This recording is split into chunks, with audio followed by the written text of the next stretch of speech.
Welcome to a special episode of the Ask a Cycling Coach podcast presented by TrainerRoad. We're in person. We are in person. Pete Morris. Thanks for having me, John. Yeah, man. Thanks for coming in. Yeah, of course. Stoked to have you. Before we do anything else, we are going to talk about age, how that affects fitness, and how to reverse it. We're no like Peter Attia or something over here, by the way. We're just going to talk about some ways to maybe slow the decline. I don't know how to not age. We need that. Yeah, that's true. You and I. Rapid fire, first things first. And for those that don't know, Pete Morris, I guess I should say, raced for Cliff Bar Racing for a really long time, was a staple in the American crit scene, worked for TrainerRoad for some time. Yeah. We're close friends. And Pete also, these days, Pete has been starting up his bike shop, really kind of like a cultural center of cycling, really, called Free Lap Collective. Trying to. Yeah. You're doing a great job of it. Yeah, thank you. I'm happy to be back here. I love the podcast, and it's fun every time I get to come on it. So I'm excited to see what we get to talk about today. Yeah, it'll be good stuff. We're going to get into some of those details we discussed, but first, rapid fire. All right, Athens Twilight or Tulsa Tough? Athens is way better. Okay. Traditional VO2 max intervals, like the 3 to 5 minuters, or 30-30s? I think, 30-30s. So you literally, I think you're the poster child for that. All right, favorite bike right now? I just got a Colnago V4 RS. Oh, that's very fun. Bike. Tadej's bike. It's very fun to ride, and it is much racier than I thought it was going to be. And so I only have a few rides on it, but since it's the newest one, it's my favorite one. Oh, yeah. Are you going to get one of those Y1 RSs? I don't think so. Yeah. I don't think it's going to do anything for me. Yeah. Understood. Yeah. Probably good for the rest of us. Somebody's listening to this right now with their partner and they're like, shh, don't tell them. Yeah. Okay. Crit or gravel cruise? Because, man, you used to be a crit beast. Yeah. I still would take a crit any day of the week. Yeah. That's my boy. Breakaway or sprint finish? I've been thinking about this more recently because breakaways are hard and sprinting's, I'm not going to call it easy, but it's straightforward. And so breakaways are more fun. Sprinting, you get the glory, I guess. Maybe both are glory. I'm going to go breakaway still. I'm going to pretend. Yeah, I feel like I've always seen you have your most success from breakaways. So that would make sense. Over-unders or hard starts? They're both bad. I've probably done more hard starts in my life. Over-unders tear me apart. Yeah, they're pretty miserable. You know those when the overs get longer than the unders? Yeah, I don't like that. Yeah, that's terrible. Horrendous. Best course at Tulsa Tough. For those that don't know, Tulsa Tough is one of the premier criteriums in the United States. Has 3 days of racing. First one is the Blue Dome Criterium. Second one is McNally's. Something Arts. Brady Arts District. Yep, and then the third one is Crybaby Hill. For the course, it's the second day. Yeah. The second day is the most fun to race and feels the best and feels the most flowy and like the right amount of rest and the right amount of work. But there's just nothing that compares to what's around the course on the last day. Yeah. It's interesting. Yeah. Ramp test or 20-minute test? I'm a ramp test guy. Yeah. Pete was he was the project manager that led the ramp test development here at TrainerRoad. The most tested FTP test format in the world. Yeah. It's my feather I wear in my cap all the time. That's right. That's pretty good. And now we use AI instead. Well, that's good. I'm glad. Okay. Hoods rotated inward, medially, or vertical? If I have to choose one or the other, I'm going vertical. But if I can go a little bit in, I'm going a little bit in. Yeah, I'm a little in. Yeah, I'm a little in nowadays. I use the SES AR bar from Envy. So it has like... I think it's 36 or 7 in the tops. Yeah. And then my drops, I think, flare out to a 40. And you can use the bars to sort of guide your levers. That's my angle. Just so you guys know. And how logical is that? So then that way you can always reach the levers, right? Instead of this crazy, Yeah. And you also have to make sure that your hands rest, like when your forearms are on the bars, that it's a comfortable resting place because it looks really good when they're, depending on who you are. It looks aggressive. Yeah, but sure. Make sure your hands can actually rest on the levers. That's a good point. Okay, mid-ride gas station stop. What are you grabbing? Probably, realistically, like a donut and some chips and some sort of sugary beverage. Ooh. All of the above. And it's every time. There's that cucumber, lemon pepino. Gatorade. Yeah. Gatorade, the hyper hydration one or whatever it's called. That thing is like nectar of the gods. There's many moons ago, we decided to try and make an app called the Limon Pepino app. And so you could find which gas stations had that Gatorade because it was so good and it used to be really hard to find. Yeah. And so you'd like buy 5 when you saw it, but that's the only Gatorade I'm getting for sure. Oh, it's so good. Yeah. That and a Payday hit really good. Ooh, yeah. Does not hit good later on the stomach. It's real good. And in it the doesn't moment. taste good in normal life. No. Yeah. But then if you're cracked and you have a Limon Pepino, it's amazing. Leadville or Unbound, 2 of your favorite events. You have to do one. Maybe I would do Leadville, Yeah. I think. Yeah. Yeah, I probably would. For sure. I feel like Leadville would be more, just because then at least you get to be in Colorado. No offense. No offense. But and like Colorado's a special place. And it's only half as long. That's also true. Yep. It's also true. Yeah. Okay, and then 2 more questions. Are you going to do your intervals for your workouts? Are you doing them on the climbs or on the flats? Hot take. Early season, I do them on the climbs, and mid and late season, I do them on the flats. Explain your reasoning. So for me, it's easier to hang out in a power zone on the climb, and around here, all the climbs are pretty, let's call them balanced. Stable. Yeah. Yep. But that gets me up and going, and then for all the things I care about, I need to be able to do that on the flat. And so it's more important once I have the fitness to be able to translate it to the flats. So say come May or June, like I should be doing all of it on the flats. Yeah. When I train outside, which is, my workouts just show up on my head unit. It's magic. I almost always do them on the flats now. I used to always do them on the climbs. Mm-hmm. I can normally always do them on the climbs, but man, when I can do them on the flats, it's like a cheat code. It's much different. Yeah. You feel a lot different pushing that power. And like, there's something with going 25 or, faster miles per hour. It's like it's souplesse or whatever we want to call it. But there's some magical mind-body connection happening when you're going on the flats and doing it. That's right. And there is something about the muscular recruitment patterns that I think is different when you're not going uphill and kind of being like drugged back by gravity, and instead you're on the flat with momentum. And I think you're also pushing on a different part of the pedal stroke. Yeah, I think so. I agree. And maybe it's not so much like on, off, on, off. Yeah. It's more like constant on, and that's hard to build. It's another skill, uncomfortable. Right? But man, when you do, you get to the flats and people that are just hoping to hold on for a climb, you can really do a lot of damage there. Yep. You got to do all your damage before the climb anyways. Yes, true. And since Sea Otter just happened, the last one, 45s or 2.2s for gravel? I think I would go 45s. And my reasoning is mountain bike tires on gravel wheels leave something to be desired, I think. Yeah, it's like a light bulb. Yes. You got like your tiny little random. Yeah, they feel really good, but also the graveling I do is a lot of the time on 33s because that's what's on my road bike and it's doable. So I don't know. Yeah, go gravel, go 45s. Yeah, this is going to be like I know that there are a lot. This is like the topic du jour right now. Because Keegan showed up to Sea Otter on 45s when he was one of the earlier ones to go to these bigger mountain bike tires. But it's data driven. That's all I can say. There's been testing behind the whole thing in terms of developing those tires and also testing in real world. And there's a reason that he's using those. So new information, new products. That's right. It's a new day today. It evolves. And I think that maybe there was a vacuum created so people went to something by gravel tires that just had mountain bike casings because the majority of them did. Yeah.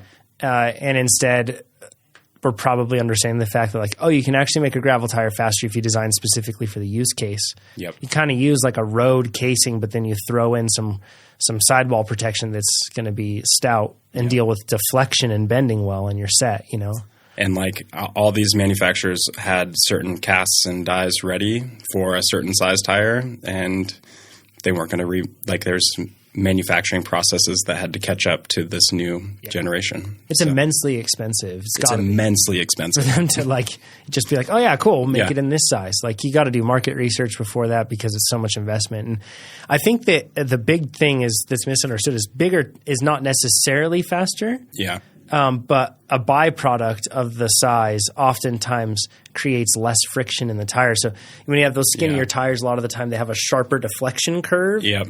And whereas mountain bike tires, it's going to be a bit more spread out, larger volume. And as a result, there's less strain, deflection that's passed into that sharp bend of the sidewall when you're dealing with a gravel tire. With a mountain bike tire, it's less of that. So therefore less friction. But if you design the casing to handle that sort of flex, then you could do even better. Yeah, and I think it's all it's the diminishing returns are less apparent on a mountain bike tire than they are on a gravel tire. Yeah. But this new is going to be much more apples to apples. And I think so. It's also interesting too, and the cool part about gravel is because if you are not a great bike handler, I think Alexi Vermeulen commented the fact I need to be on two mountain bike tires to keep up on gravel stuff with a rider like Keegan or Matt Beers or somebody. Yeah. So it's really cool that Keegan or that Alexi is smart enough to kind of sit and view this from a zero ego perspective and be like, well, this choice makes me faster. If it increases a bit of drag, he's still faster than the majority of the field. Yeah. So it's just kind of a cool move. Yeah, and you can start playing with your equipment now with different drawbacks, right? And maximizing your potential given the scenario. So yeah, it's going to be an exciting year. Yeah, let us know your answers to all of those questions down below. Should have said that beforehand. Now you have to go back and listen. Okay, Pete, I want to talk about your shop really quick. Yeah. We're going to get into a question that an athlete has submitted to us. But first, I want to talk about your shop. Then we rarely do this on this podcast because there are others that do it, like the Lanterne Rouge podcast. Oh, yeah. Patrick and crew, they do a great job of this sort of stuff, breaking down races. But you and I, when we get together, we talk about bike racing. Yeah. Well, we usually actually don't talk about bikes. But, if we do talk about bikes, it's usually bike racing. Yeah. So we're going to do that. Okay. But first things first, your shop, Free Lap Collective. Yeah. We're going to put a link down below so people can go check it out because you can get stuff online. There's really cool kits. There's cool shirts, merch, that sort of thing. Yep. It's really cool. But you guys, not far from the office here. It's very close to the office. Not far from same freeway exit. Yeah. As the TrainerRoad office, just so everybody knows. You're opening up a new location. It's stunning. Thank you. Beautiful. Thank you. But you guys are kind of you open up in this first shop, but you've kind of raised the bar. You're not the sort of bike shop that's going to have a little something for everybody. Yeah. Is it fair to say you guys do bespoke builds, custom builds, high end ones, and it's really the discerning cyclist spot? Yeah, and I think it's twofold. Bikes are so fun, and so we want to be inclusive in the sense that everybody can ride bikes, everybody can have fun, and so we really try to focus on the community events and rides and long rides and short rides and things like that because that's what got me into bike racing. Which is cool, and you guys do a lot of that. Yeah. We'll link to them on Strava as well, because then if you're in this region at any point, because this region is a popularly visited region for cyclists, that sort of thing, for the Reno Tahoe area. And if you are, then you can see if they're having events. And we've got a lot lined up for May, some in April. So the idea is, I like the idea that you can go to a bike shop, look at cool things, meet cool people who are knowledgeable about what you want to talk about, but also have like-minded individuals that just want to go have fun on their bike. And so it's definitely a custom, high-end, personalize your whatever build you're trying to do. We have road, gravel, and mountain bike now that we moved. And I think it's a nice I've always wanted nice bikes. And so now you get to see what the builds look like on the wall, talk to the mechanics or talk to me about what's going to do what you need to do. What do you ride? What do you like to ride? What kind of bikes are you looking at? Let's talk about components. Let's talk about tires. Let's talk about fit. To make this experience worthwhile, we want to do all the things. And so the new space is made to sit around and talk about it rather than sort of pick the bike off the wall, which is not what we want. Sure. Yeah. It's beautiful in there. And it's got maybe I'll try to get some photos after this. Yeah. And then we can put them up so people can see. But you've got a bike on the wall that's kind of a bike decomposed, and you can see all the different pieces, and it really helps a person visualize the fact that you can put it all together and it makes an awesome bike. Yeah. You mentioned you have a Colnago. You guys carry Envies, and they're filling up in our local region. I'm seeing them everywhere now because of you guys, which is great. Factor, Pinarello, Cervelo. I'm running through the list here. Orbea. Mondraker, I think. Yeah, Mondraker. We're working through some mountain bike things. We'll definitely have some options. Mosaic, Blackheart, if you're looking for a little more budget friendly, and having ridden aluminum bikes for a long time, they're pretty fun. Yeah. But yeah, the idea is we want the bike you want. We want to give you the bike you want. We're not going to sell you the bike we have. I love that. Yeah. They're fun ones to have there.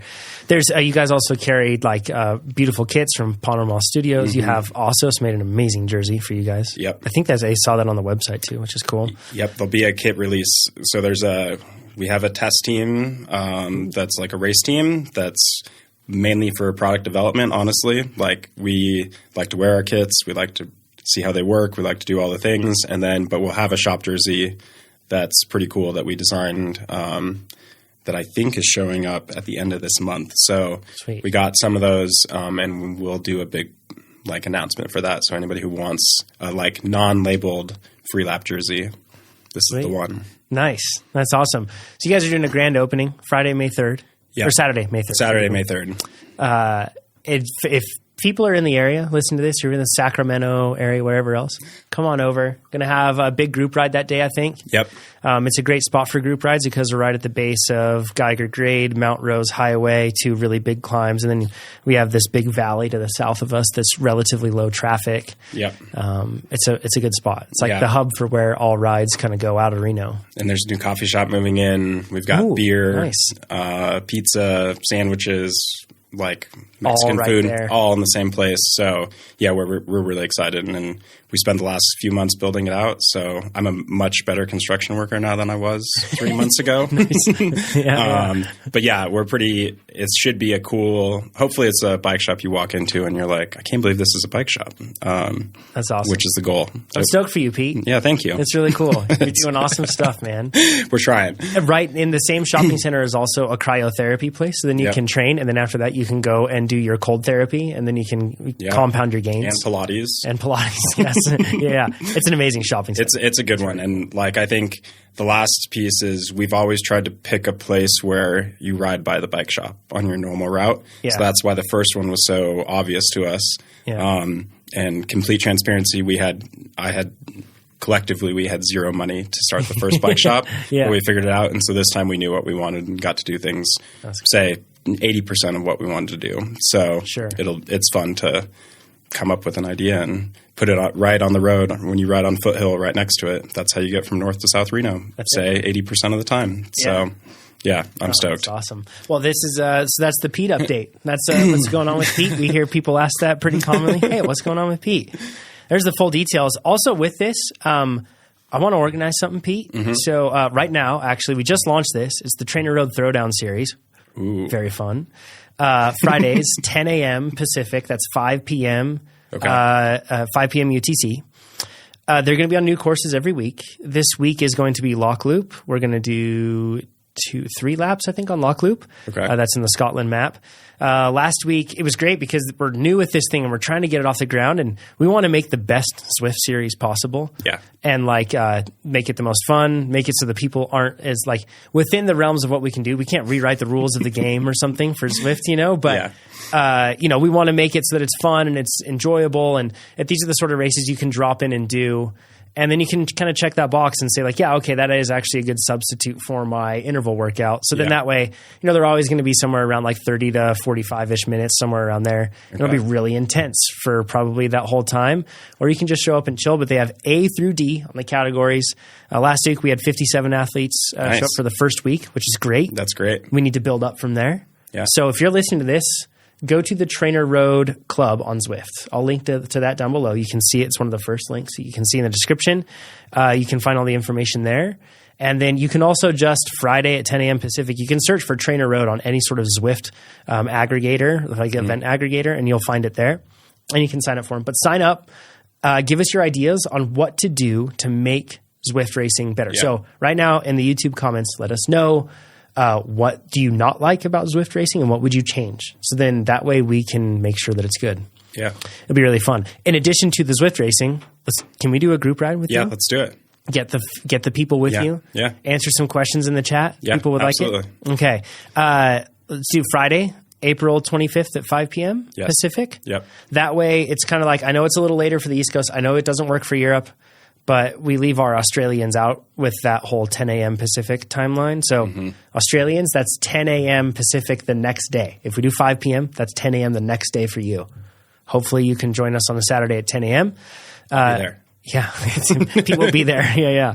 I should say, there's a chance that Pete might not be there. Oh, yeah. There is one. You have one child. I have one child. I have a 2-year-old. And your wonderful wife is due any day, effectively, with your second one. Yes. So I also had to finish the bike shop before the next yes. came. Yeah. So, oh, my gosh. So just barely. So if Pete doesn't show up to that ride, we'll all just talk about Pete. And we'll just be like, yeah, because he's a dad again. So I'll put that down below. Friday, April 25th at 5 p.m. Pacific, we'll do a group ride there. And every Friday at 10 a.m. Pacific, 5 p.m. UTC, you can count on the TrainerRoad Throwdown series being there. We want to actually make this an official league. Zwift is working on that right now. Nice. And having accumulated points, we think that what we'll do is maybe for the month of May, we'll have like a 4-race series, or maybe it's 5 weeks in May. I have to look. But we'll have a series there. We're working on some unlocks that you can have in the game. In an ideal world, this becomes so big and so sought after that we can somehow give away real world prizes, but there's a lot of layers to that, a lot of complexities. So who knows? Step one, make it the best race available on Zwift. That's what we need to do. Yeah. That's it. Best courses, best distance formats, good vibes, nobody hating each other, all that stuff. Okay. Speaking of good vibes, Paris-Roubaix. Yeah. That was good vibes. Let's talk some bike racing here. Let's run through them. On the women's side, that was one women's cycling, oftentimes, if you don't watch it, it's oftentimes more exciting than the men's race. Yeah. This is consistent across mountain biking, cyclocross racing, and road racing. Yeah. And really, I would say that even though women's road racing has existed, obviously, for a very long time, it's really the last 5 years or so. Yeah. When Zwift started putting a lot of gas behind the Tour de France Femmes and everything else, a lot of money started coming in. Teams started allocating resources. It started blowing up. Yeah. We're starting to get good coverage of the races finally. Yeah. That race with Pauline Ferrand-Prévot winning it, that was brilliant. Yeah. She fuga la fuga, as they say, right? She was in the group. She bridged up. And then after she bridges up, she catches up with the other rider. And then at that point, which Emma Norsgaard, and then after that, she just ends up dropping her in a cobbled section. It was brilliant. And all of the way that they played the hour 40K before that was also pretty amazing, where they just didn't do anything. It was it's when you watch women's racing in particular, you tend to see more dynamic racing, less predictable racing. Maybe is the better term, right? Yeah, and watching the powerhouses that are in the race, and when they're just sort of making the race for you, and you just get to watch it all unfold, and you're just okay, all I have to do is be ready. Yeah. When in 30 minutes or in 15 minutes or in an hour, and they just were totally on it. And the 2% climb, I think, is an underutilized race scenario. What do you mean by that? So when you're tired and it's just the drag is so low that you can actually go flat speeds on it. Mm-hmm. And so if you're going 25 or 30 or whatever, it's much harder to get that little bit of acceleration, and you don't have to hit the climb as hard as you can. You can actually just go kind of hard, lean into the gas pedal, and then it's not scary enough that people are going to start doing things behind you, and they're just oh, we'll get to the top and we'll figure it out. But the gap just opens up and just goes away. Yeah. But yeah, I think that was the perfect time to go, and it was so interesting just watching her ride away, and then watching the aftermath of the group being what just happened? And another circumstance of a rider not having high expectations. Yeah. The ankle injury had led to an infection that was, one day she'd wake up with a fever and feel terrible. The next day she'd feel fine. Yeah. And felt terrible the morning of, and was not going to start, and then decided, well, I guess I will. I'll just ride for Marianne Vos and we'll see how it goes. And Vos is doing an incredible job, but she's marked as she has been for her entire career. Yeah. Understandably. And yeah, she was just brilliantly played by Pauline during these, a couple riders get away, the pack waits, the gap gets too big, somebody finally makes the move, and then after that everyone follows, and then they end up catching. And it was that on rinse and repeat, and sure enough. And I think all these longer, like bigger races are lending themselves to more to those solo attacks because the group dynamics are changing where kind of nobody's willing to throw it away like they used to, or it's a different like measurement on how much work I'm going to do versus what's going to happen and things like that. So I think that's the other reason like these solo moves are changing. And I think the speed and like physical ability levels are getting to the top. And so everybody's more or less playing the same game. Like if you're not the best, then all of a sudden the next 10 or 15 or 20 people are all pretty close. Yeah. It's not like it used to be where there were just a few good riders. I mean, you hear like Lance and George and all these like the guys from the U.S. Postal era kind of being like, no, like you had your best rider, but then the rest of the field was nowhere near as competitive as it is today, you know? And I think it's all closer. Yeah. Speaking of close racing, Tadej and Matthieu going for they were in that situation where it was a lot of attacks.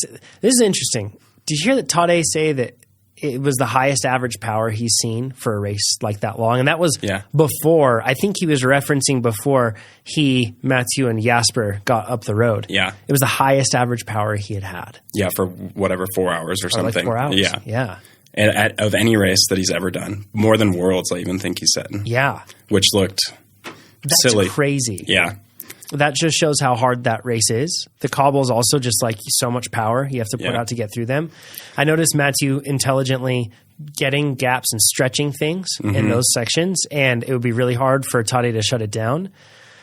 But then Tadej would go over the top when they would get to paved sections. And, you know, when it was he and Jasper and Matthieu, they were all kind of like sharing the work because they didn't want the Lidl Trek guys and Wout catching them and others. So they're all kind of working together. But then once Jasper got dropped, I noticed Matthieu did the smart thing. If you're in that scenario, Matthew's like, well, I'm just going to sit on your wheel. Yeah. Because if you slow down, my teammate will catch up. Yeah. So I can just sit here behind you, and it's up to you to work. And not only was Tadej working, but he was attacking him anytime he could. Out of every corner, he was trying to surge. And then anytime that it wasn't cobbles or anything else like that, he was surging and attacking. He was laying it on, for sure. And gaps were opening. And Matthieu would close them, but gaps were opening. And I know, and spoiler alert, it's a week old. You're fine. When Tadej crashed, that's totally part of the race, right? Yeah. And whether he was feeling the heat and pushing above his head or just like made a mistake, whatever it is, that's part of the race. I get it. But with how they were looking, and even after that happened, Matthieu, whether it was chivalry or whatever it was, he didn't just go all in. The gap was staying kind of the same, right, at that 20 seconds after he got better from the crash. But I think Tadej would have won if they were together. I don't know. I could be in the minority, but I think he would have won. He looked spicy still, whereas Matthieu looked pretty worn out. I think it would have been really interesting to see how they both landed in the last like 10 or 15K. Like I do feel like there's that little bit of difference where all of a sudden you feel flat or all of a sudden you feel super good.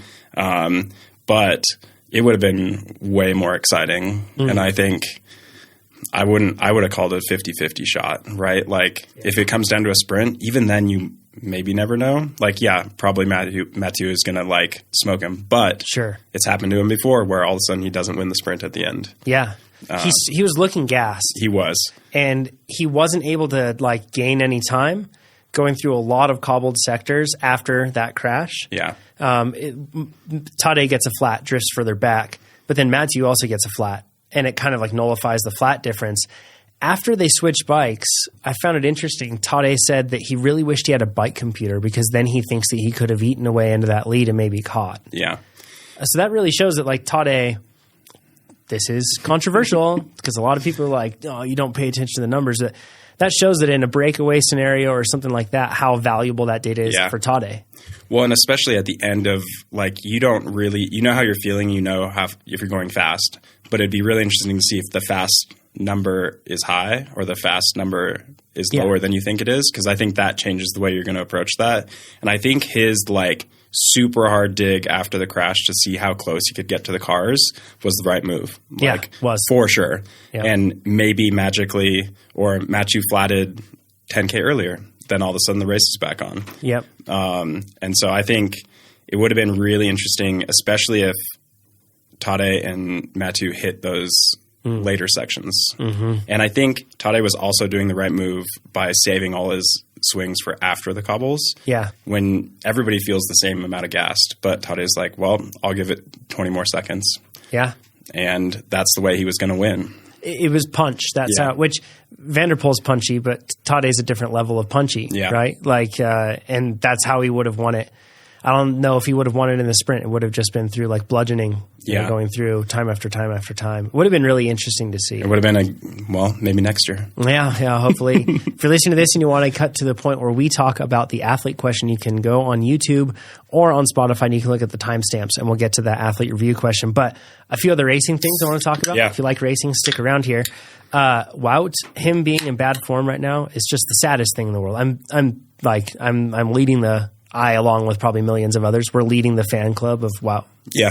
He's just amazing. Yeah. What an honorable guy, though. He's struggling. It's a bad year for him. It's a bad year. And it's showing publicly. Yet that dude continues to exhibit extreme ownership. Yeah. Like he just takes it on the chin and he just owns it.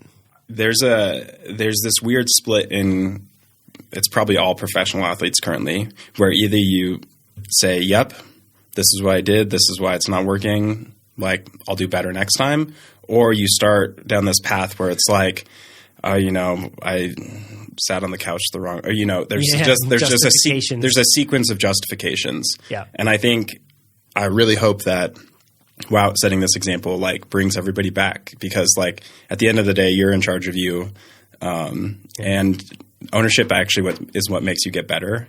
Yeah. And so I don't know. It's interesting to watch it unfold, and I'm sure you saw some updates after Sea Otter and updates from after the races, and people should be just proud of what they did. Yeah. No matter what. Yes. That's period. It. That's the end. That's it. Yep. And can do. but Wout is setting the good example of what and I couldn't even imagine the pressure on him and the media and his home country and all the things and he's just yep. He's incredible. He's doing a very good job. I hope this is the right upward trajectory for him. Me too. He's very entertaining to watch race. I can't wait to see him back in good form. I want to go to Pogačar. So I was looking at this just out of curiosity because I think I saw Lance say just outright he thinks that Tadej might be the best cyclist of all time, or he may have been even more decisive in saying that. Mm-hmm. I looked back, so I thought of one of the staple climb of the Tour de France. Well, I shouldn't say the staple, because the staple is probably Alpe d'Huez. Yeah. But the one that's the big daddy of them all, the Colombier. Yeah. I looked at Tadej's times. So Tadej's fastest time is 50 minutes flat. Now, Lance's fastest time was 54 minutes and 30 seconds. That's 9% faster. But if you look at Tadej's average over that, he's still minutes faster on his average. So it wasn't just a one day to the next thing. Yeah. It wasn't just favorable conditions on one day versus another. He's minutes faster across the board. 9% faster. I looked at their bike weight to try to think of maybe the Lance's Madone back in the day was super heavy. It was 0.2 kilograms heavier. So that's, I think it comes down to half a pound, just under half a pound. That's not going to make a meaningful difference, really. No. They're definitely not going to make 9 minutes difference.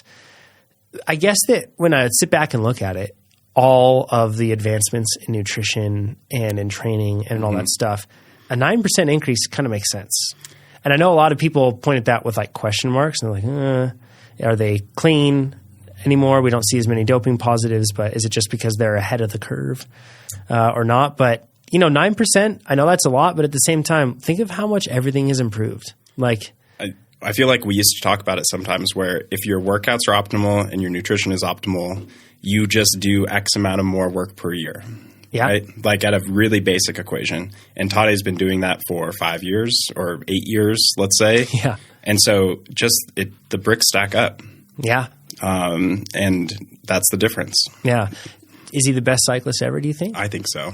Yeah. I mean, I always feel look at who he's racing against and look at the caliber of the fields and look at it's incredible. It's incredible. And the type of races he can do, and that he's enjoying it.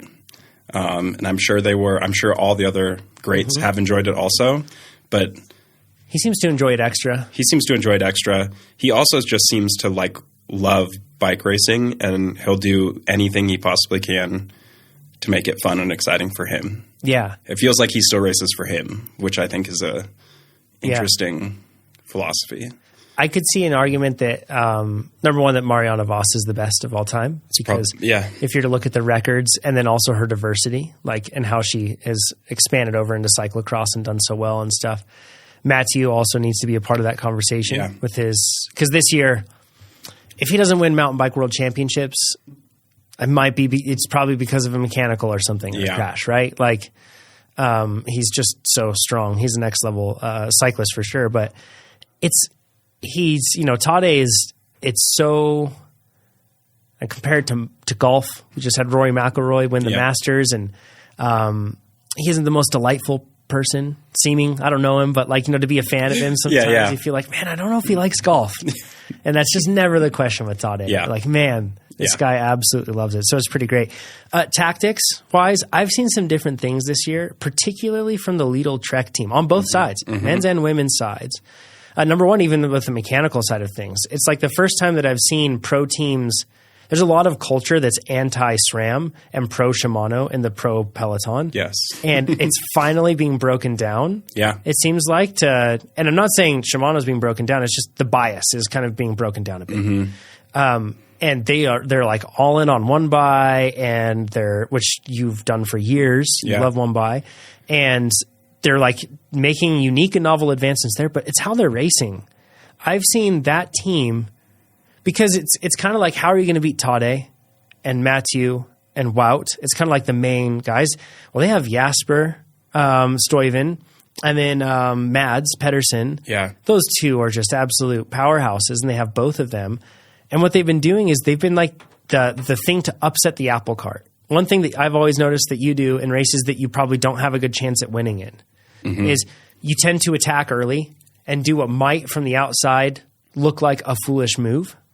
But you know that actually gives you like better chances. And at the very least, what it does is it forces somebody to change their game plan. Yeah. Even if it doesn't give you the best chances, it forces somebody to change up their game plan. Have you noticed that? Yeah. And I think they also they had such a good classic squad this year.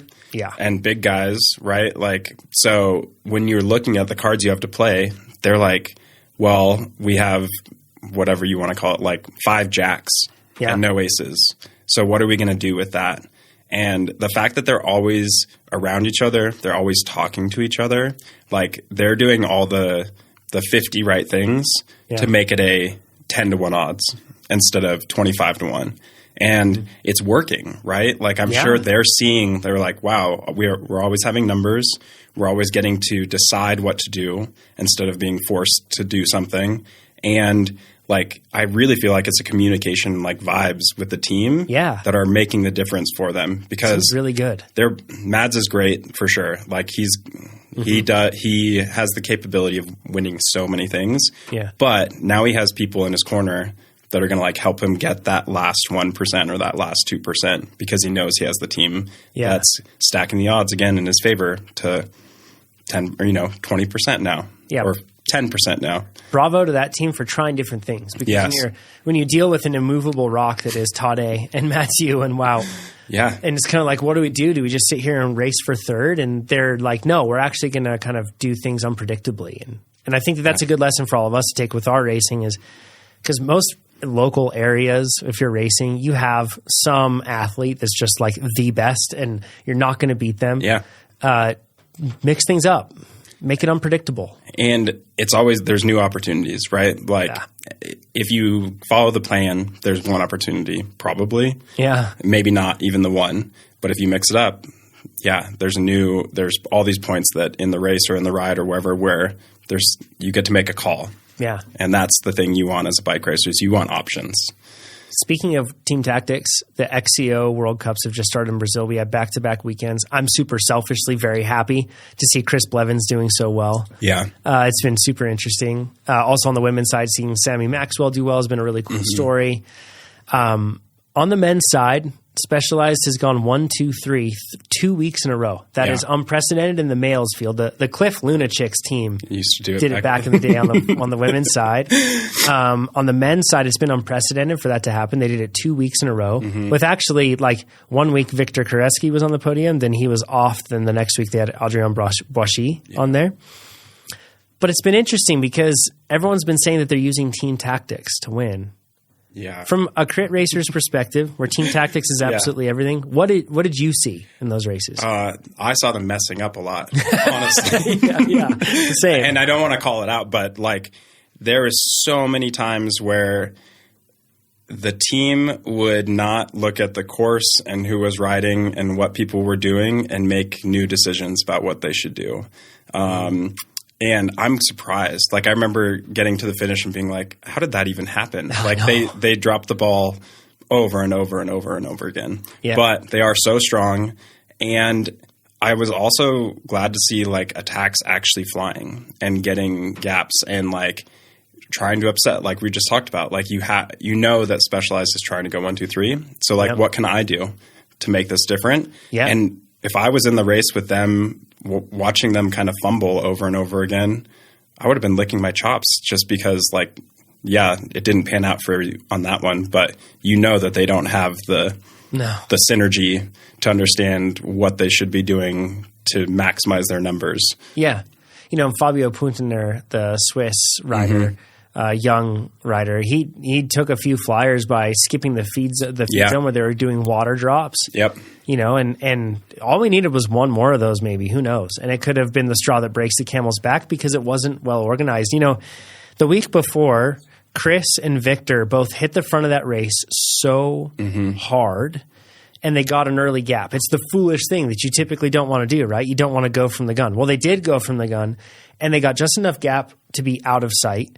Yep. And then what they did is they just kind of like swapped turns. And I don't think that's actual team tactics. I think that what that is just two riders working together. Yeah. You know, and Martin was in the back, and apparently Martin was doing a good job of not staying on the front and pulling. And then at the end, he attacked and went. So that part does feel a bit like team tactics from Martin alone. Yeah. But then the next week, we saw Martin go on a flyer, then Chris reel him in.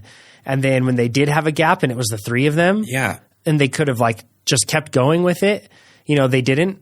And, you know, if it was really that like, we're going to roll it as teammates and roll turns, I think that they would have probably gone for it in that moment.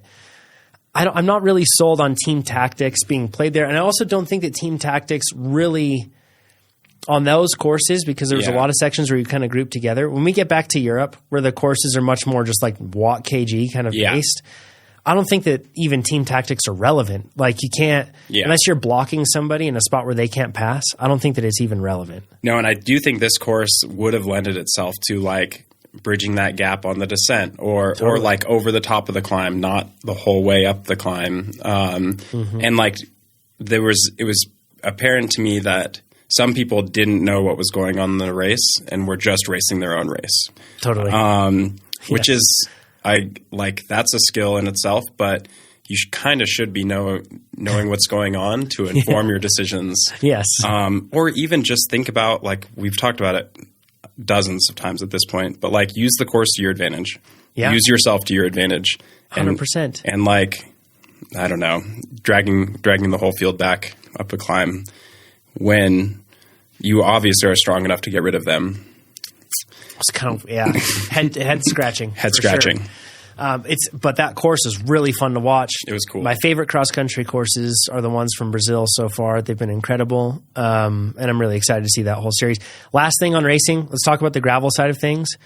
We saw a more tactical approach from Keegan.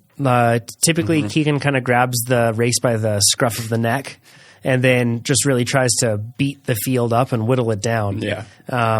And he's really good at that, especially anytime it's going up. When you have an athlete like Matt Beers with such a massive FTP, you don't want to be playing those games when you're on the flats. No. That's not going to work. That's not going to end well.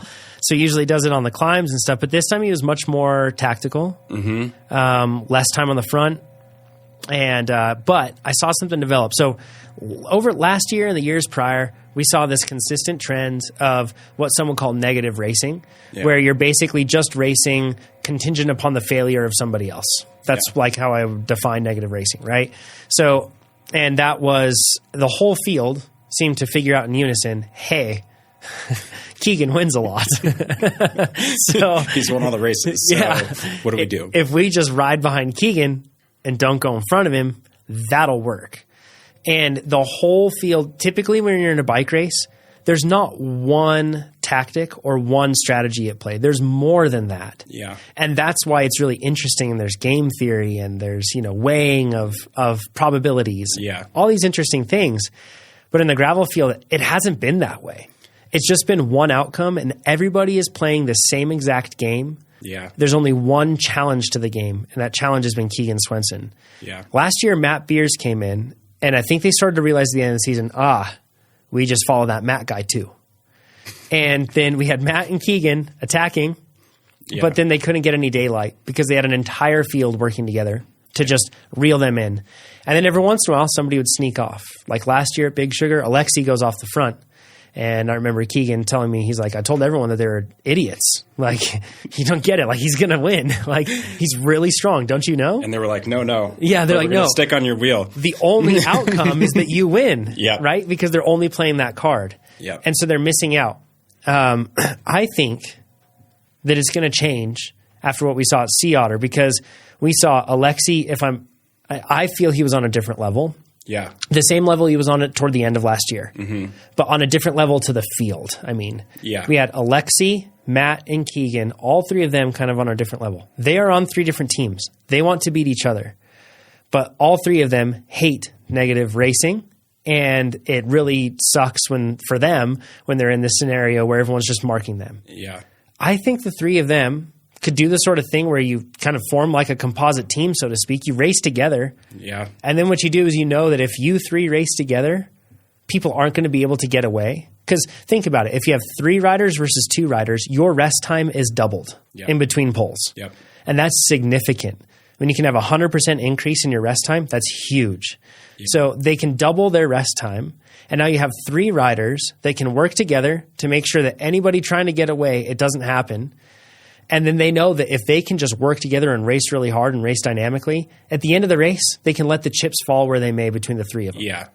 And I think they're up for that challenge, right? Like that sounds like fun racing to them. Right. Instead of just being marked all day. And I do like throwing it back to the classics. Like if they're a level above, it's going to be in a lot of people's best interest to get up the road early and then be caught. That's what they should be doing, is they should be going so hard from the gun. I think so. And like sprinting for 11th at these races versus catching the tail end and rolling in solo for 4th or 5th or 6th. I know which one I would choose. Yeah, exactly. Yeah. And like it all goes back to you're a representative of brands and yourself and companies, and what are you getting paid or not paid to do? Yeah. And kudos to Simon Payot, who I think that's how you say that. Apologies, Simon. Far from French. But kudos to him for trying to go off the front and make stuff happen. I saw a post by him that said that I knew I wasn't going to be able to beat Keegan if I was with him when he did his kick at the end. Yeah. And he was like, so I tried and I tried and I tried. Well, and if there's 6 people also playing that same card, then it gets really tough to control. And it gets really exciting. Yes. Right? So more people do that. Yeah. And then we're going to have this crazy exciting racing. And also kind of like, if you have like a silverback gorilla in a cage and you just like feed him the same food from a tray every day and he's going to get super bored. He wants to chase something and hunt it. Yeah. It's also going to be a lot more exciting and engaging for Keegan and Matt and Alexi when they have this crazy dynamic racing like that. And I think Sea Otter doesn't lend itself to that dynamic of racing anyways, let's be honest. Yeah. But I think too hard of a climb. It's too hard of a climb. The rest is too rolly and easy. Yep. Yeah. And so once the courses start providing these opportunities, if half the field is attacking all the time at every race, it's going to be crazy. Oh yeah. There were riders in the top 10 that were, around 160 to 175 pounds, and their NP, I'm going to keep this anonymous, but those riders, their NP was 410, Another per athlete's was 398. That's for the whole race. That's like almost 5 hours. That's world tour power. Yeah. Like these athletes are legit, and like it'd be really fun to see like truly dynamic, interesting racing up there. The interesting thing too with the Lifetime Grand Prix, I don't think that they made the changes to switching Sea Otter to a gravel race from a mountain bike race. I don't think they did that with the sole purpose of trying to make this series more competitive against Keegan. I don't think they did that. Yeah. I think that was a happy circumstance and like a side bonus of this. Because in reality, when it's a mountain bike race, it probably the odds, if you're an odds maker, you're going to shift it more in the favor of Keegan Swenson. Mm-hmm. Like you're just going to, right? Yeah. And the fact that he won this one and he still has another mountain bike race to go now, whereas before, usually the mountain bike race, one of them is already gone. Yeah. Now that he won the gravel race and still has one left, it kind of backfired. It's actually favors him a bit more. Yeah, and I think if I was racing the Lifetime Grand Prix, it would be all about, like, how am I going to stack points? Yes, that's what you'd be going for, right? And people are not racing it that way. No, and I don't get it. It's very odd. Sophia, she was sick. Haley just decimated the field. I think she had a 4 or 5 minute lead. Yeah. When Haley went, Sophia said, I had absolutely nothing to begin with. But then when that attack went, she was like, absolutely not. Haley's one of the greatest mountain bikers in the world, as we saw at the Olympics and we saw all last year. She's a truly like next level athlete. But I don't think that I see a lot of the narrative that just like, you know, this proves that they're like on a totally different level from all the gravel athletes. But I think that there's a few athletes that, you know, Hannah Otto had a terrible day where I think like whether it was a brake rubbing or something. Yeah. She had something holding her back the whole day. Sophia was very sick. Didn't even like touch her bike from Cape Epic basically all the way to this, which is, So for her to still do that, you know, and there were other riders in there that are super strong that you would normally expect to see them at the front and they weren't. So maybe the gap was a little blown out, but that was, Haley's next level. She's really good. And I also think it's like part of the seasonality. Like mountain bikers come out a little bit hotter. Yeah. Depending on how your preseason has gone. Yeah. But there's always the ebb and the flow of the season, right? Like first race, it goes really well for some people and really poorly for others. Yeah. And it definitely matters a lot more of like your trajectory for the season than it does how your first race goes. Yeah. And if you are flying in an inexplicable manner right now, you're probably a bit worried. Yeah. You should be. That's almost worse than being slow. If you're intentionally planning to be flying then and then reset, that's something different. But if you show up and you're just like, I felt amazing. It was incredible. These are all-time numbers. You should be like, ooh. Yeah. How am I going to make sure that I'm flying in October? Because it's a long time from now. It is a very long time. And I think that season is hard. That's probably the hardest part about being a gravel racer is you actually have to be good from February to October.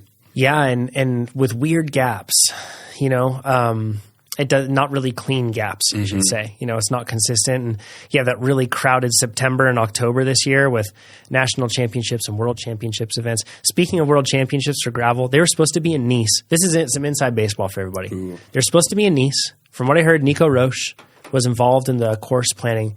And Nico was endeavoring to make the course so that it wasn't just a road race. And he was trying to make it so that athletes that had raced in a variety of gravel races, in the Gravel Earth Series or in the Lifetime Grand Prix, that it would test those sort of skills. So it was reportedly a lot of two-track and like off-camber, some rocky stuff. Very different from what we've had for Gravel World Championships so far. And unfortunately, it doesn't happen. It was almost going to happen in Kenya, from what it sounds like. Really? Up at elevation, hilly, like big mountainous climbs. Yeah. There was a certain punk rock looking kid from Midway, Utah that was very excited about that. I'm sure. And then after that, they were going to go to Valkenburg in the Netherlands, kind of in the, I think that's, somebody correct me if I'm wrong, but I think it's roughly in the region where Amstel Gold happens. I could be wrong. And then now it's still in the Netherlands, but I'm worried it's not Valkenburg, and I'm worried it makes sense why it's there. Matthieu is the current gravel world champion.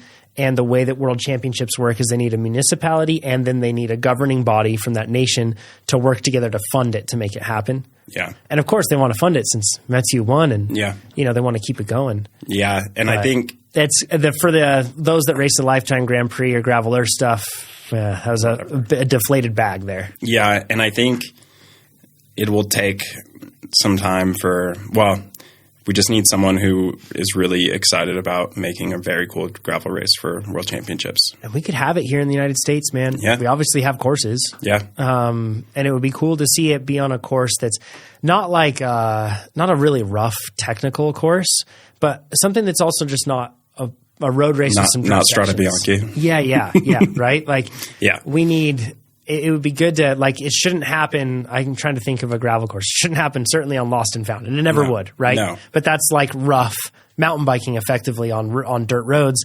It should happen on something like Big Sugar. You know, and that's – I think that would be also good timing.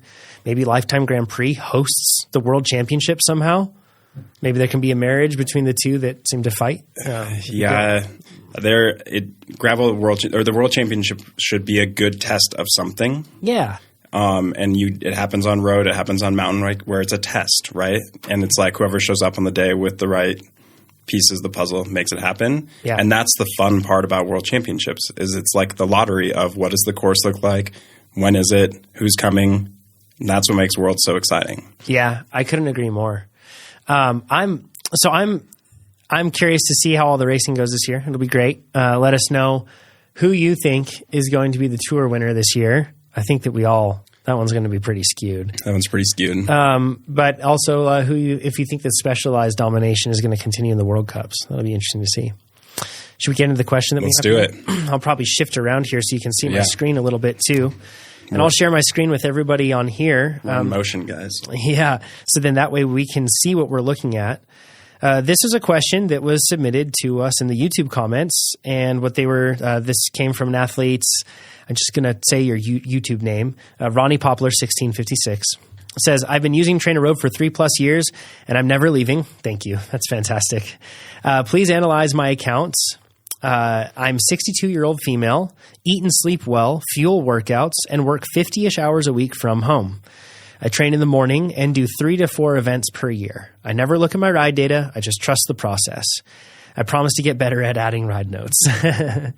At what point will age prevent me from getting faster? Is there any data out there on that? So first things first, I want to go through this account so then we can kind of look through and maybe get some learnings. So we're just going to show, because they provided permission here, and if you want this, you can let us know down in the YouTube comments below if this is something that you want to do. But let's just go ahead and look at the account here. So first of all, I want to point out that this athlete, this age, is at 3.35 watts per kilogram, which is incredible. That's like what I'm at right now. That's amazing. So yeah, so impressive. At 175 watt FTP with 115 pounds. In old numbers, I'm not sure. I'd have to convert that on the fly, and I didn't do it beforehand. Here's something that I want to look at here with this athlete. If you look, this is beautiful, Pete. Mm-hmm. Like, this is nice compliance. Look at these red days popping up after the hard, or these yellow days popping up after the hard days. That's beautiful. That means that you're in that sweet spot of like you're pushing it, but you're not overdoing it. Seeing those come up somewhat regularly is just fine. It's beautiful. I love it. Every once in a while, there are these workouts that are cut short for any number of different reasons. This is totally me making an assumption. I've looked at some of these workouts, Pete, and they're like done at slightly this athlete's very metronomic. Mm-hmm. And in some situations, they start the workout a little later. Yeah. So, might be, who knows why it was cut short there. So that might be the case. It's pretty interesting to see how just like solid and on top of things you are. Some great things that you do. You are very consistent with following the workouts, and that's incredible. I also know that you do some events, like you say, the 3 to 4 events, and sometimes you ride outside and you mix that in. And I would recommend, if you're doing your events outside, I would recommend experimenting with doing some of, if you feel like you're having to hold back from riding inside, let yourself do a little bit of outside riding because you have fatigue detection to have your back. So then if you do too much, it's going to give you a yellow or red day and adjust things for you. You don't have to worry about it. But if you don't feel like it's holding you back and this is how you want to train, then obviously you're not missing much. But I do want to go through a good example is this workout right here. So here's an example of an athlete going through a situation where they're having to do quick backspins. Mm-hmm. We know this, Pete. Yeah. We've done this multiple times ourselves, plenty of times. Yes. When the workout gets really tough, this is an over-under workout, and it's a tough one. Sometimes it gets a little too much, and you backpedal, and then you start again, and then you kind of backpedal for, it might be 5 seconds, it might be 20 seconds, something like that, and you get back into it. And this is definitely the case, and then like the intensity is dropped. And I noted that you marked this workout as hard. Now, there are a few different instances of this when these interval workouts are tough.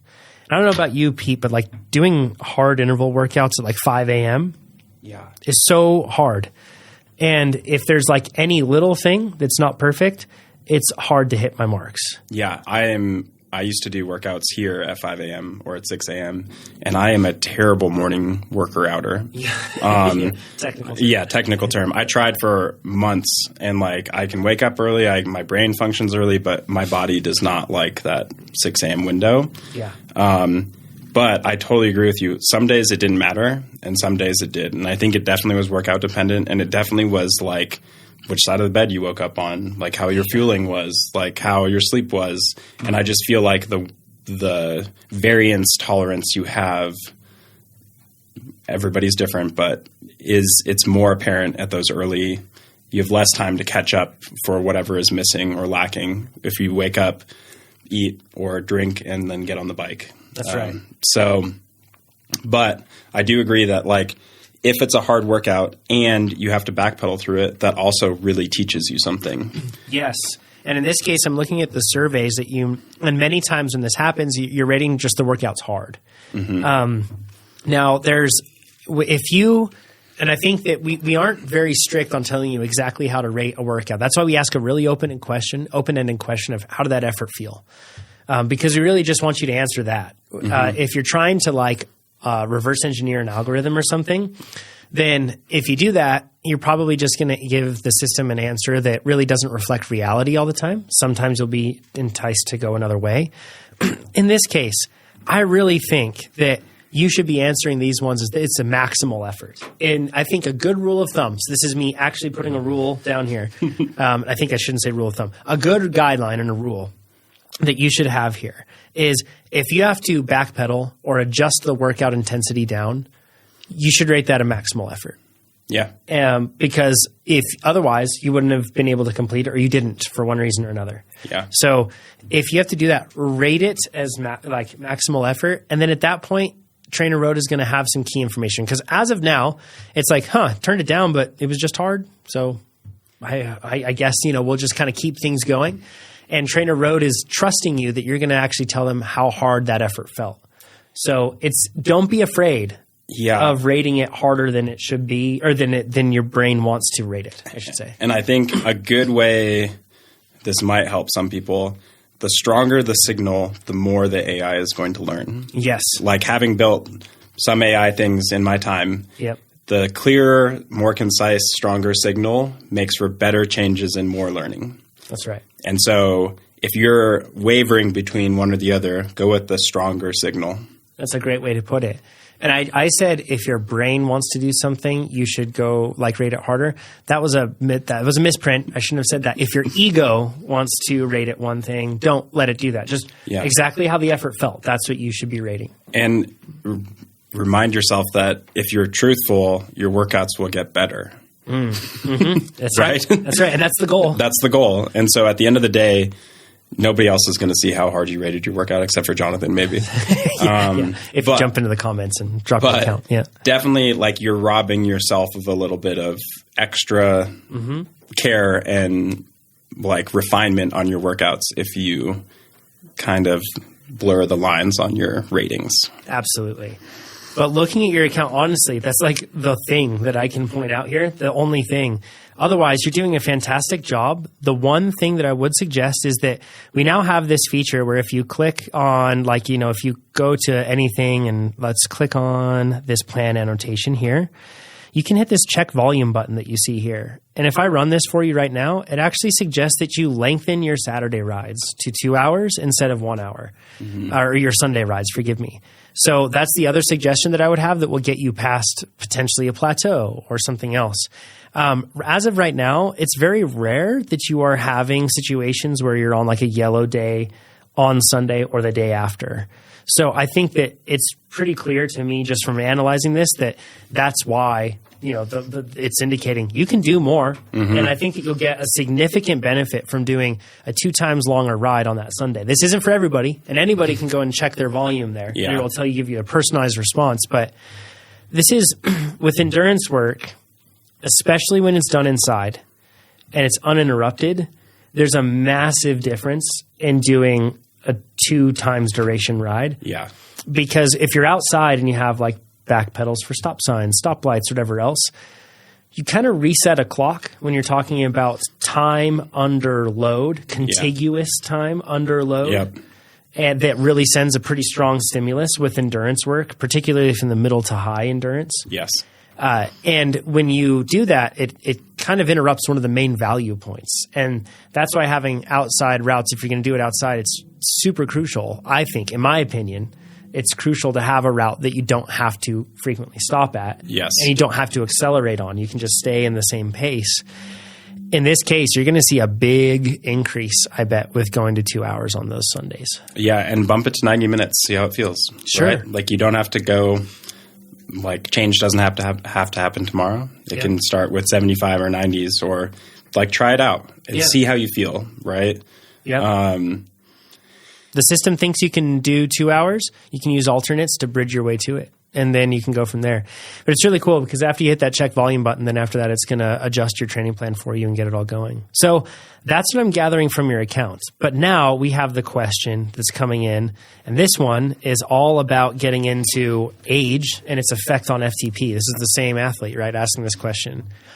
I went through – I'm going to link to a lot of studies here. I'm not going to call all of them out, but I went through a lot of different studies for this one. Maybe one of the better ones, just as like a hallmark that you can go to, it's Endurance Performance in Masters Athletes by Rayburn, Dascombe, from 2008.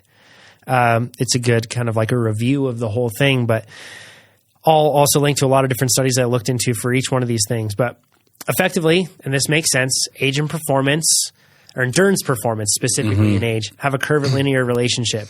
What I mean by that is like, your peak performance is typically maintained until around 35-ish for endurance athletes. For other sports, it might be different. And then you see a modest decline until 50 and 60, and it's much more pronounced thereafter, is what you typically tend to see.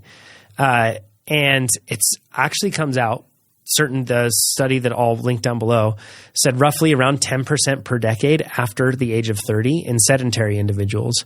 But if you're a trained athlete, about 5% per decade is what you can expect as an average. So that's, you just cut that in half.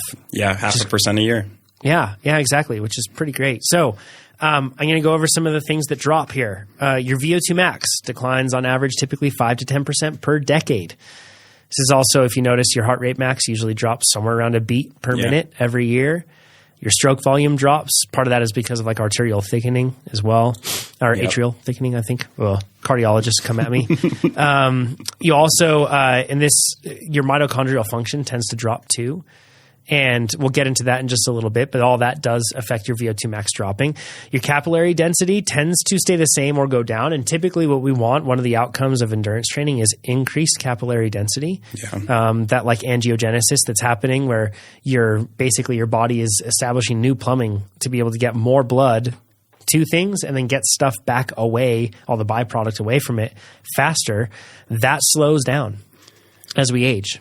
Yeah. Mitochondrial function, like I was talking about before, not only does the efficiency drop, but also the density. One of the outcomes in your training and doing aerobic training, endurance training in particular, is that you get a greater amount of mitochondria per like unit of muscle, right? So like per muscle fiber, that sort of thing, you have more mitochondria within that. And the more of them, then we have more engines, and then that makes it so that we can process more things and create more energy. And it's all great.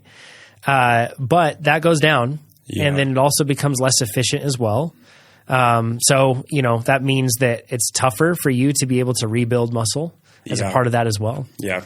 It's a challenging thing. Your muscle mass goes down 1 or 2% per year after 50 on average. Remember, these are average statistics. You can buck the average.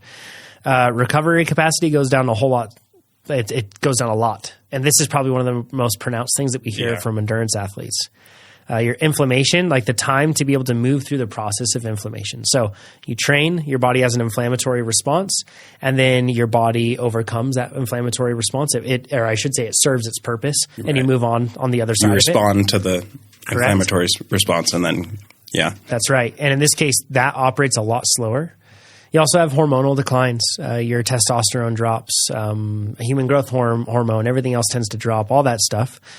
And then your training responsiveness. You effectively get blunted adaptations. You get less return for your investment. Yeah. So like, you do VO2 work and threshold work, that sort of thing, and you'd usually expect, I don't know, let's just say like typically in the off season, I raise my FTP 10%. By 10 watts, and I do that in between month X to Y.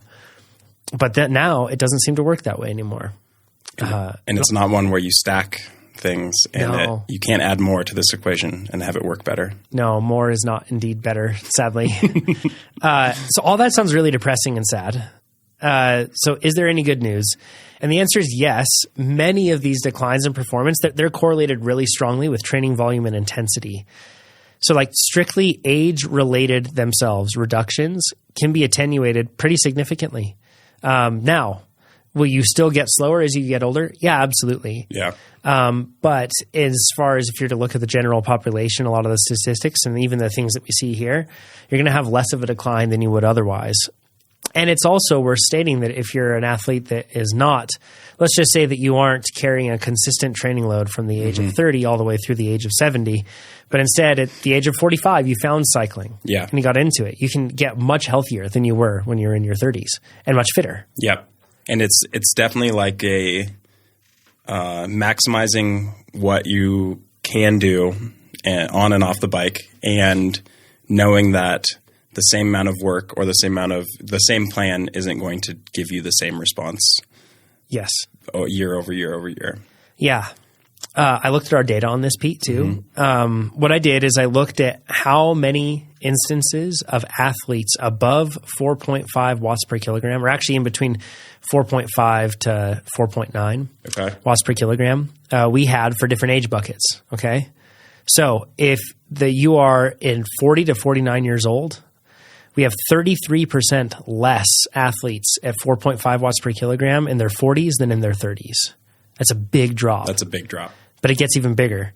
When you go from your 40s to your 50s, there are 65% less athletes above 4.5 watts per kilogram in their 50s. And there are 84% less athletes above 4.5 watts per kilogram in their 60s than their 50s.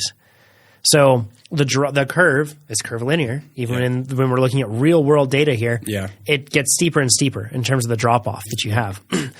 But take courage. I'm not going to reveal the exact number, but there are a surprising amount of athletes in every one of these buckets that are above not only 4.5, but it also looks at 5 watts per kilo. And it's still. Now, granted, there's some of this is prone to error. On average, I would say that we have a pretty accurate FTP figure for a lot of people. So that's why I'm not sharing the specific numbers, because I didn't go through and vet every situation, and use AI to check through. But the fact is the numbers were far significant enough that I'm sure that we don't just have pure egos in here that are inflating it to be, all these high numbers in those brackets. But the point is it does drop off. And looking at this like 3.3 watts per kilogram for this athlete, 62 years old, female, you are almost off the bell curve. Yeah.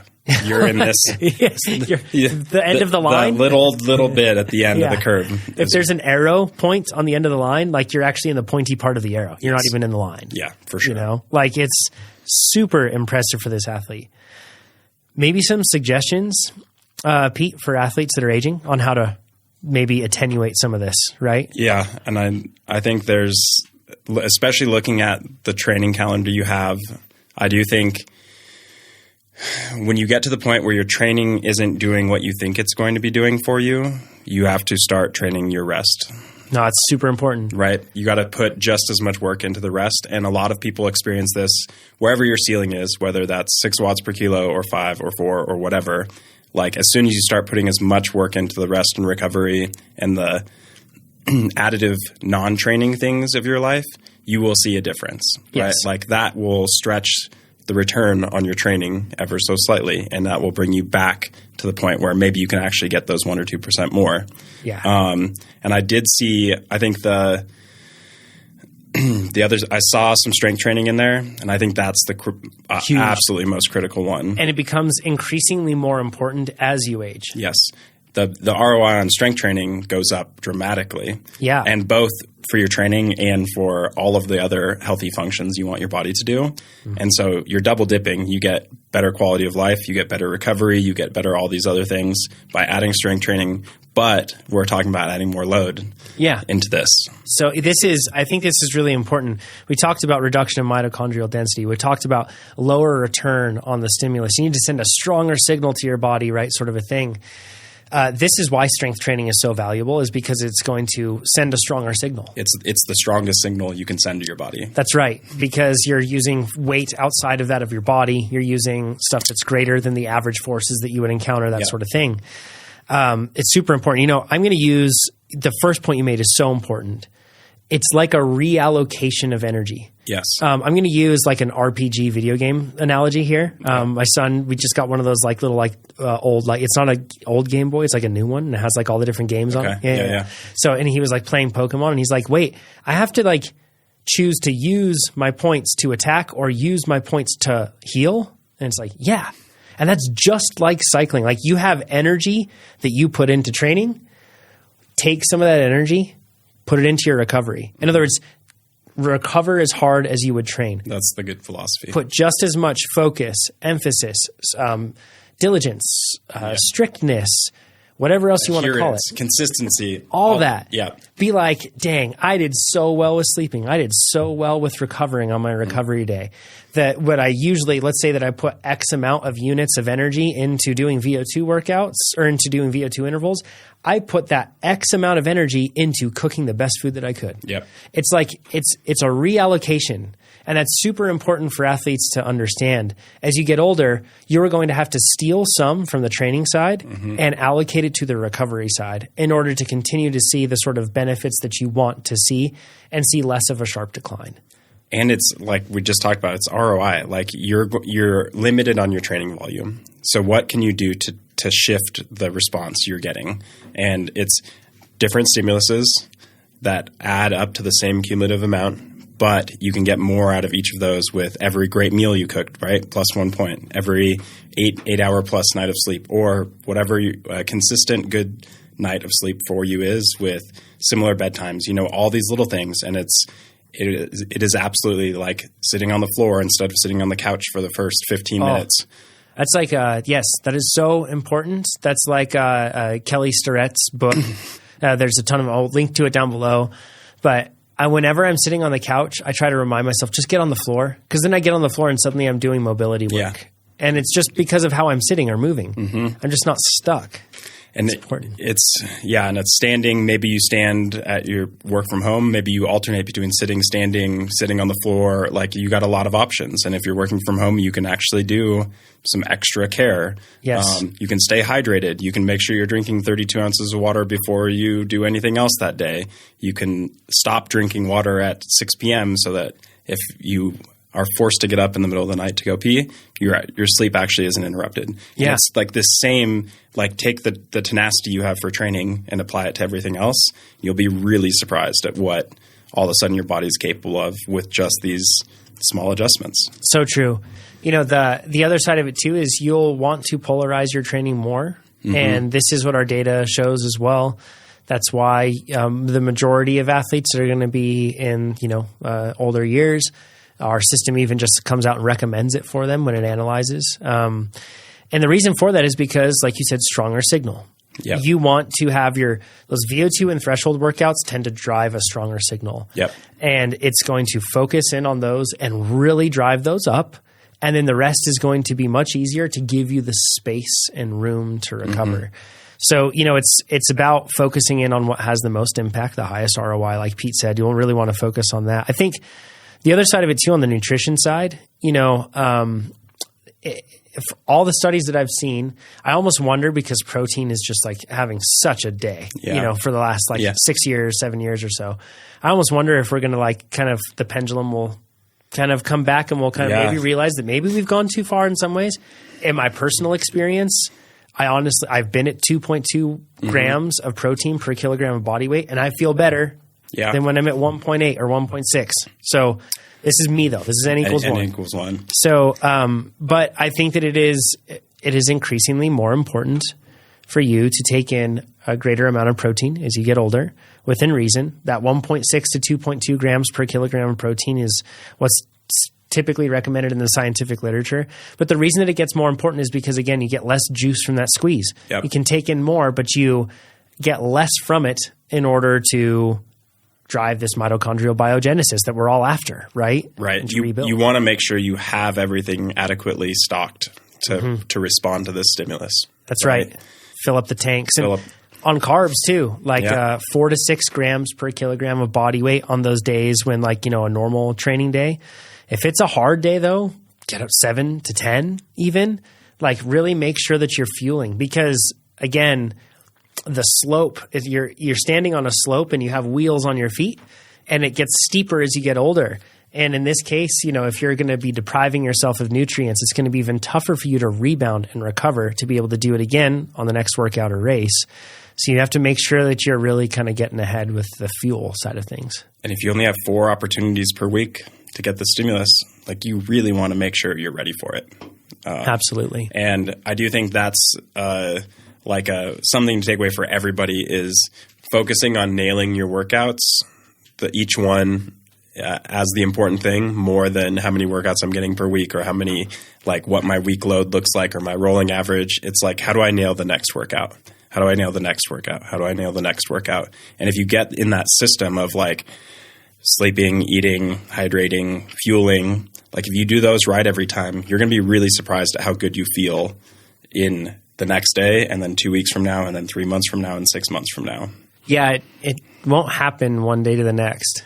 No. It's a cumulative thing that if you do it consistently for a while, you probably actually won't, quote, notice much of a difference. Yeah. Your just training will be better. Life might feel a little bit easier too. It's the Home Depot test. Yeah, exactly. How stressed and freaked out do you get because you can't find the right screw at Home Depot. Yeah. If you can go to Home Depot after your training ride, then you've done all the other things right. Yeah, exactly. Yeah. Pete, let's just do one more question. Yeah, let's do it. Here. If you're enjoying this podcast, share it with your friends. Drop a comment down below on YouTube or in Spotify. This one's going to be pretty quick. This came from Mr. Brackley88 from the YouTube comments. If you have a question, you can submit it in the YouTube comments. Committed TrainerRoad user, lifelong cyclist from sunset rides, long adventure trips to racing. I love TrainerRoad's adaptive training in particular. I'm one of many people who now work from home more than I used to. I typically do 3 to 4 days a week in the office and have to commute those days. This reduces training time on those days. Sometimes I can do only 1 morning, sometimes 2, occasionally 3, but Friday, Saturday, and Sunday I do have time. So what advice would you give for me to do the right training on 3 consecutive days? Oh, that's tricky. With potentially 1 or 2 other days per week. Any advice would be super helpful. I must be one of many with the same new windows for training. Also, there's another question. For TrainerRoad, it would be great if I could shape my training plan by specifying days and time I can do on the days I am commuting. I can fit in 45 minutes. I can't squeeze in 60 minutes reliably. Some weeks I can do Wednesday and Thursday, some Tuesday and Wednesday. Yeah, you can do that. When you build your plan now, you can move around which day you want to train on. You can change the number of days you want to train, and then you can change the duration of how long you want to train there. And we have plans on updating how that works too in the future. So it'll be really cool. But you can do that right now. With that part out of the way, training 3 days in a row. Yeah. That's, and I understand. It's the way the world works. It is what it is. Yeah. But with that said, it isn't ideal. Typically. Yeah. Unless you're going to be doing 2 easier rides and a hard ride, or 2 hard rides with 1 easy ride in between. But if you're going to try to do 3 hard rides in a row, it gets pretty tough on that day 2 or 3. Yeah, pretty much something's got to give on one of those days. Yeah. And for me, it would be the middle day. Mm-hmm. That's what I would do too. Right. And you make that middle day really easy. Really easy. And it can be longer. It can be for fun. It can be whatever you need it to be. It can be a couple hours if you need to get out of the house, but easy. Yeah. which is really hard to do for a lot of cyclists. And it's probably Saturday when everybody else is riding and there's fun things to do. But I think like we just talked about it, the back-to-backs, you're effectively shortening the response for one of those days. Yeah. And so what you need to do is you need to figure out the most important piece, and I would even put that on the morning, right? Like get the dialed situation where you have your proper work, even if it's only 45 minutes, you get the heaviest brick up done that day. Then you have one day that's long and medium. Mm-hmm. Yeah, I think that's the best way to balance it in my mind. And then you have those two like cornerstones, and then you figure out the other 2 days. Yeah. And you're going to need something easy before the big hard day. Maybe that's on whatever those 3 days are. It could be the first day. It could be the last day. There's probably some bonus stimulus if you can do it on the last day. But if you can't do the workout, it doesn't matter that there was bonus stimulus that day. That's right. Exactly right. This is kind of like those carnival games when you slam the hammer down and you get to see the thing go up. And what we do when you're trying to squeeze in multiple workouts is you hit it and then you hit it the second time and it really doesn't do much because the thing's already in the air. And then you hit it again and it doesn't do much. Yeah. And you make yourself exhausted. When you have to do that again week after week, suddenly that first hit gets less and less hard too because you're just getting fatigued and not getting much from it. You want to hit hard, let that thing come all the way down. That's what the recovery process is like. Hit hard and then let it come all the way down. So the 3 days, while it isn't ideal, I think like pairing, you could do something where you have VO2 on one day, you have an easy endurance ride in the middle, and then you have a threshold or sweet spot day in the second one. Switch them around to whichever one is harder. Do that first, I would say. Yeah. Just like Pete said. But that's kind of like a good balance. And you just kind of have to make sure that you're doing that. If you're trying to do 3 days of hard in a row, you'll notice that if you try to do that right now with TrainerRoad's system, I mean, unless you're, if you're like a really high level athlete or something, it might, I haven't explored every single case, but it might explore your training history and say, actually, this athlete could handle 3 1-hour really hard workouts. I don't know, but I'm pretty darn confident in saying that chances are our system is going to recognize the fact that what you actually need is you need some space in between hard days. That's at least what I've seen with our models. And remember, the way that it gets that way is that it analyzes data from all athletes of all abilities across the board. Then it analyzes you individually. So it kind of understands like the anchor points on this spectrum. And still, even for athletes really high on the high end of that spectrum, it still always wants to give you an easier day in between. Like I was trying to think of examples from my history where I did multiple hard days, and really if you can only train 3 days a week, you have unlimited time, you really want to maximize it. Technically, you just decrease intensity over the 3 days. Yeah, that's the other thing too. Something has to give. Something has to give. Yeah.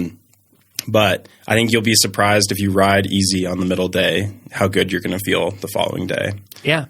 And then at that point, you're getting 2 really high quality workouts a week and then an easier one in between. And you still get to ride your bike on the day in between. Chances are you could maintain a pretty significant amount of fitness on that if you're really doing a good job. Yeah, with one other like anchor workout during the week.